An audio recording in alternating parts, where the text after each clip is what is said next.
spring of 2012, Winnipeg Police Service Organized Crime Unit commenced Project Sideshow.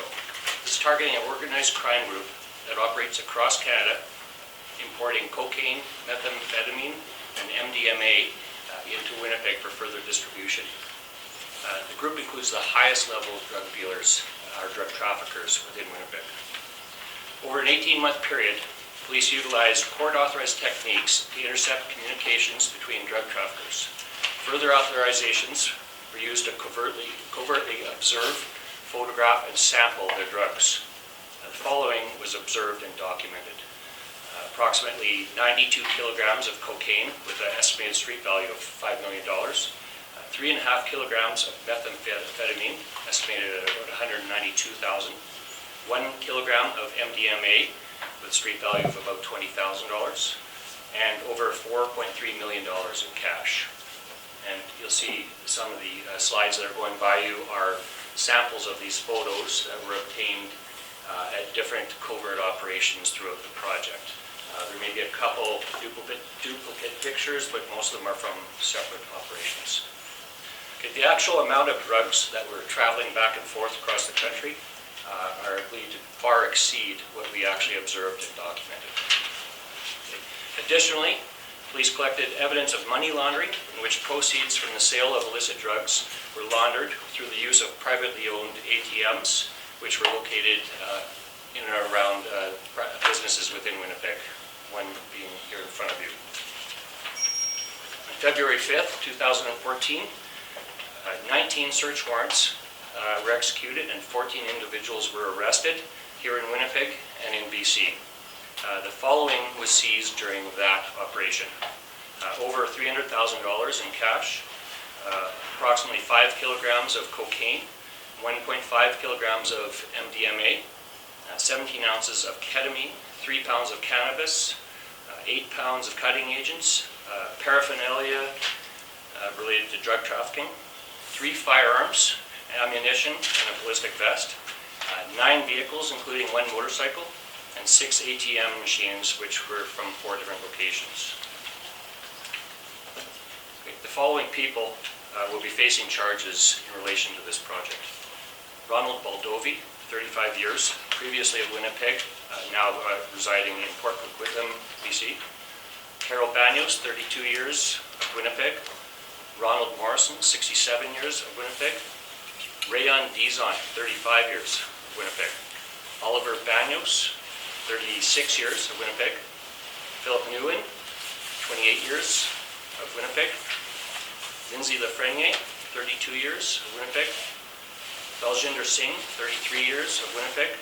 Narinder Singh, 39 years of Winnipeg. Shandeep Dhaliwal, 28 years of Howden, Manitoba. Timothy Fuller, 46 years of Vancouver, British Columbia. Kara Smith, 33 years, also of Vancouver, British Columbia.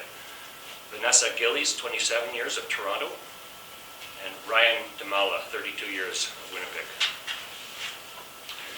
We're extremely pleased with the success of the operation, or of the project, and I'd like to commend members of the Organized Crime Unit for meeting their objectives and thank them for the dedication and the diligence that they displayed throughout the project. The success could not have been achieved without a tremendous collaborative effort, both from multiple units within our service as well as our partner agencies. I'd like to recognize some of those agencies and express our gratitude. Within our service, there was the Surveillance Unit, Technical Services Unit, Tactical Support Unit, Street Crimes Unit, Major Crimes Unit, and Control Divisions. And some of our partner agencies were Public Prosecution Services Canada, Canada Border Services Agency, RCMP Federal Policing Units, both here in Winnipeg and in Ontario, Combined Forces Special Enforcement Units in British Columbia, RCMP in Coquitlam, BC, Vancouver Police Department, and Toronto Police Airport Unit and Drug Unit. I can tell you that the drugs and cash that are before you are all either seized throughout the project or on the actual takedown day. And I'm open for questions. You said these were some of the highest level drug traffickers that are operating Winnipeg. You're kind of going for the top of the food chain here? Absolutely. Our targets are at the high end of Winnipeg drug traffickers, and also include high-end drug traffickers from out of province. Just for clarification, what was seized was only on the 5th, or was certain things seized before? What would be a total? Because there's the breakdown of what was observed and the breakdown of seized. Okay. The drugs that I mentioned that were observed and documented are drugs that were seen throughout the project. There was some seizures made throughout the project, but the bulk of the seizures were made at the end of the project during takedown. Can you give us any indication of what exactly the relationship was that you have happening, what's going on in BC to what's happening in Winnipeg, and why there seems to be obviously a lot? Well, probably the bulk, not all, but the bulk of cocaine and other drugs that comes into Winnipeg is from British Columbia. Certainly, traffickers from Winnipeg have connections, strong connections to British Columbia. We do have people that are known to us as drug traffickers in the past that have relocated to British Columbia, and that would be the connection. Do some of these come into BC from other countries and then make their way across? I can only speculate that it all comes from other countries. What type of impact is this going to have on the dealing with drugs in the city? Well, these organized crime groups become more powerful as they grow and they collaborate or they incorporate legitimate business. Some of the members actually become known as contributing respected community members. At that point, there's a higher risk of corruption and violence that goes along with it. They also become much harder to investigate and to identify the actual the high-end players. Okay, so the impact here is that this particular group is probably their ability to grow and prosper has been crippled by this operation. It also sends a message to other groups out there that we are watching and that we do have the ability to infiltrate their operations and take them down. Winnipeg Police Service actively contributes and participates in the national strategy to combat organized crime.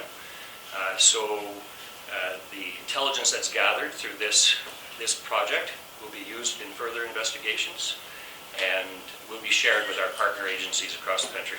What's the allegation when it comes to weapons? I know some of the suspects that have been charged with trafficking weapons. Was that part of this network?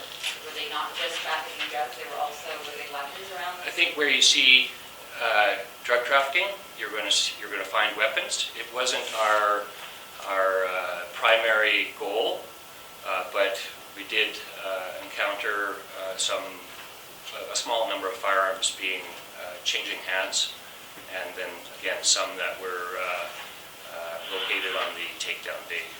Would you say that this makes the city a little safer? And if so, how would you? Again, just as I commented earlier, when we can limit their ability to expand and to corrupt legitimate business and other organizations, absolutely, that makes us safer.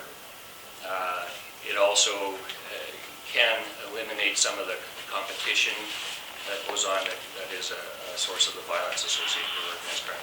I missed what you had said earlier about corrupting legitimate business. Can you talk about that a little bit? How were they corrupting legitimate business? Well, very briefly, I'm talking about organized crime in general, not specific to this group, but some facts will come out during the court case and from our disclosure. Criminal organizations that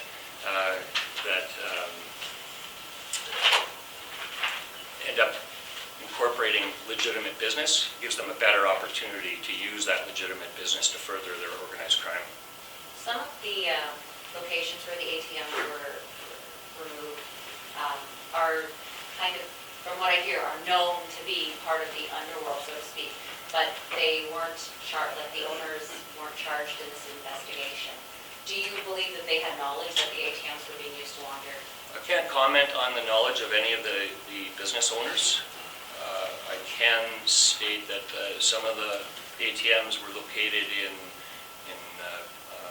liquor establishments where our targets are known to frequent and their associates. So you can't say if businesses had knowledge that they were being used? I don't have information that would indicate that.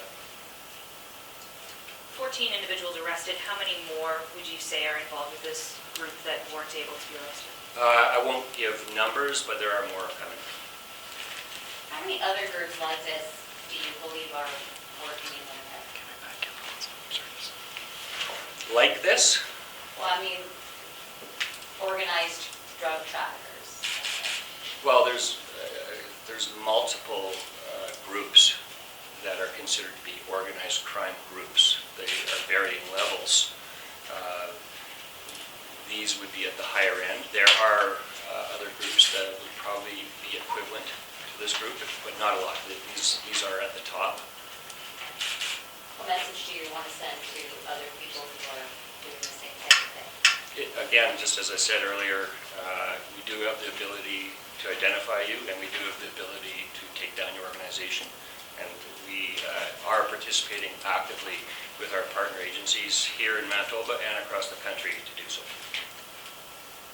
Just curious on the length of time, the raids, the search warrants executed a week ago in terms of releasing any information to the public. The police were in very high traffic areas in communities. Why wait so long to release information? For this press release? Yeah, or anything. I mean, there were police searching homes next door neighbors who had no idea what was going on next door for a week. Well, I could say that it's a very busy operation for when it incorporated approximately 100 of our own members plus those from the other agencies. So in the time frame immediately surrounding the takedown, it was extremely busy getting everything organized and whatnot. Sorry, expand on the question. Just, to ease public's concern when they see police going in and out of their neighbor's home and they don't hear why for a week. Okay, and again, on that morning, I do believe the press members, different press members reported on these operations going down. We did confirm that there were operations going on.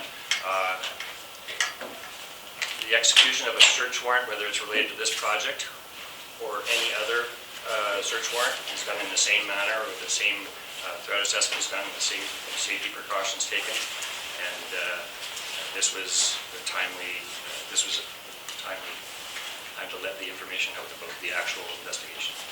Can you put this into perspective? You mentioned 100 members, how much seized? How does this compare to previous operations? Is this one of the city's biggest in terms of scope, or how does this compare? The takedown operation itself is probably equal to other operations that we've conducted.